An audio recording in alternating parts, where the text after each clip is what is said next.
संत लूकस के अनुसार पवित्र सुसमाचार अध्याय 12 वाक्य 8 से 12 तक। मैं तुमसे कहता हूँ, जो मुझे मनुष्यों के सामने स्वीकार करेगा उसे मानव पुत्र भी ईश्वर के दूतों के सामने स्वीकार करेगा। परंतु जो मुझे मनुष्य के सामने अस्वीकार करेगा वह ईश्वर के दूतों के सामने अस्वीकार किया जाएगा। जो मानव पुत्र के विरुद्ध कुछ कहेगा उसे क्षमा मिल जाएगी, परंतु पवित्र आत्मा की निंदा करने वाले को क्षमा नहीं मिलेगी। जब वे तुम्हें सभागृहों और न्यायाधीशों और शासकों के सामने खींच ले जाएंगे तो यह चिंता ना करो कि हम कैसे बोलेंगे और अपनी ओर से क्या कहेंगे, क्योंकि उस घड़ी पवित्र आत्मा तुम्हें सिखाएगा कि तुम्हें क्या क्या कहना चाहिए। कृष्ण में मेरे प्यारे विश्वासियों, आज के सुसमाचार के द्वारा 2-3 बातों को सीखने को मिलती हैं। हम उस पर थोड़ा मनन चिंतन करें। सबसे पहला है कि यीशु कहते हैं कि उनको स्वीकार करने में लज्जा का अनुभव नहीं करना। संत लूकस के सुसमाचार अध्याय 12 में भी हैं और संत लूकस के सुसमाचार अध्याय 9 वाक्य 26 में भी है। जो मुझे तथा मेरी शिक्षा को स्वीकार करने में लज्जा अनुभव करेगा, मानव पुत्र भी उसे स्वीकार करने में लज्जा अनुभव करेगा जब वह अपनी और अपने पिता तथा पवित्र स्वर्गदूतों की महिमा के साथ आएगा।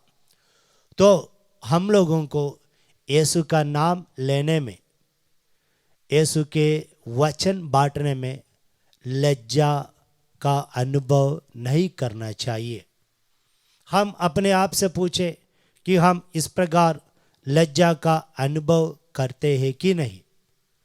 संत पौलुस गर्व के साथ कहते हैं, रोमियो के नाम संत पौलुस का पत्र अध्याय 1 वाक्य 16 में संत पौलुस स्पष्ट रूप में कहते हैं, मुझे यीशु के नाम में सुसमाचार में लज्जा है नहीं, क्योंकि यह ईश्वर का सामर्थ्य है। यीशु का सामर्थ्य का अनुभव, यीशु के वचन की सामर्थ्य का अनुभव संत पौलुस ने किया है और वे कहीं पे भी यीशु के बारे में, वचन के बारे में, यीशु का वचन घोषणा करने में कोई लज्जा का अनुभव नहीं करते। तो हम लोगों को भी आज से गर्व के साथ यीशु के बारे में, यीशु के सुंदर सा वचन के बारे में जिसमें मुक्ति देने के लिए शक्ति सामर्थ्य है, उसके बारे में घोषणा करना है। और दूसरी बात यह है कि यीशु कहते हैं कि जो मानव पुत्र के विरुद्ध पाप करेगा उसे क्षमा किया जाएगा, लेकिन पवित्र आत्मा के विरुद्ध जो पाप करता है उसे क्षमा नहीं मिलेगा। यीशु के विरुद्ध पाप करे तो क्षमा जरूर मिल जाएगा। हम देखते हैं इसका उदाहरण, जब यीशु क्रूस पर टंगे हुए थे तब नीचे लोग खड़े होकर उनका उपवास कर रहे थे, उनकी हंसी उड़ा रहे थे। तब यीशु ने क्या कहा? संत लूकस के सुसमाचार अध्याय 23 वाक्य 43 में हम पढ़ते हैं कि यीशु प्रार्थना करते हैं, हे प्रभु इन्हें क्षमा कर, क्योंकि ये नहीं जानते हैं ये क्या कर रहे हैं। तो कहने के तात्पर्य यह है कि यीशु के खिलाफ कुछ बोलने से हमें क्षमा मिलेगी। इसका मतलब ये नहीं है कि हम कुछ भी कर सकते हैं, नहीं। और दूसरी बात यहाँ पर यीशु कहते हैं पवित्र आत्मा के खिलाफ पाप करने से क्षमा नहीं मिलेगी। तो पवित्र आत्मा के विरुद्ध पाप क्या है? इस पर संत पापा पायस 10वीं ने 6 बातों को बताया है। पहला है पवित्र आत्मा के खिलाफ जो पाप है। पहला है डिस्पायरिंग ऑफ साल्वेशन, मुक्ति के बारे में निराशा, मतलब निराशा मुक्ति नहीं मिलेगी। पक्का ये धारणा है हमारे मन में, ऐसा धारणा नहीं करनी चाहिए, मुक्ति नहीं मिलेगी। ये पवित्र आत्मा के विरुद्ध पाप है, जबकि ईश्वर सबको मुक्ति देना चाहते हैं।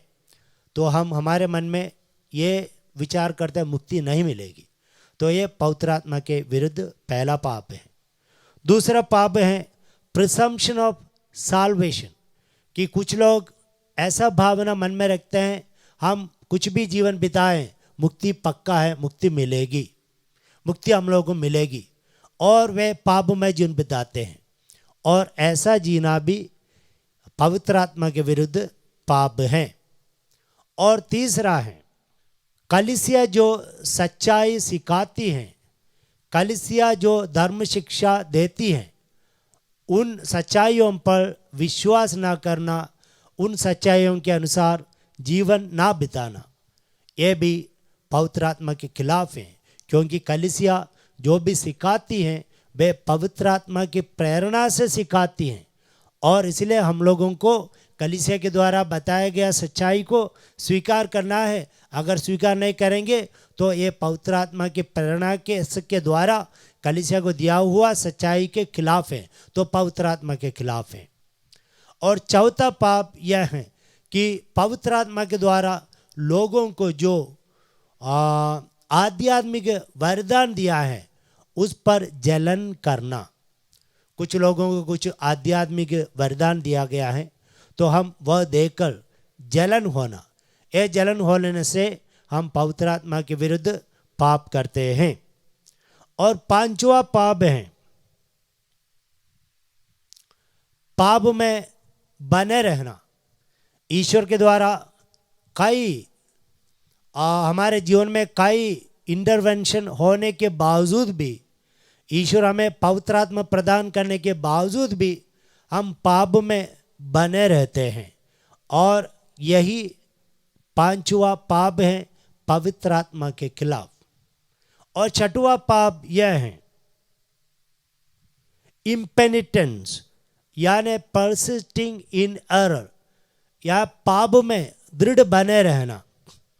मुझे मालूम है मेरे पड़ोस में जब एक कम्युनिस्ट पार्टी के एक व्यक्ति मृत्युशैया पर लेटा हुआ था, उस समय वो ईश्वर पर विश्वास नहीं करते हैं। उस समय उनसे पूछा गया क्यों पाप स्वीकार करेंगे, हम लोग परम प्रसाद लेके आएंगे, कम से कम अभी परम प्रसाद ग्रहण करते हुए इस दुनिया से विदा लीजिए। तब उस समय उस व्यक्ति ने कहा मैं कुछ नया करना नहीं चाहता हूँ, और वह व्यक्ति पाप स्वीकार ना करते हुए, परम प्रसाद स्वीकार ना करते हुए मृत्यु को स्वीकार किया। तो ऐसे व्यक्तियाँ इस दुनिया में है जो अपने कन्विक्शन में पाप बने रहते हैं और कुछ आगे पीछे थोड़ा परिवर्तन लाने के लिए, मृत्यु के समय भी थोड़ा परिवर्तन लाने के लिए तैयार नहीं रहते, वे भी पवित्र आत्मा के विरुद्ध पाप करते हैं।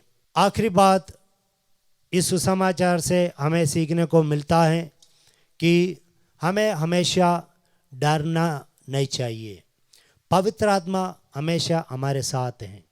हमारे जीवन में जितना भी अत्याचार आ जाए, सभागृह में हमें खींच के ले जाए, हमें चिंता करने की बात नहीं है।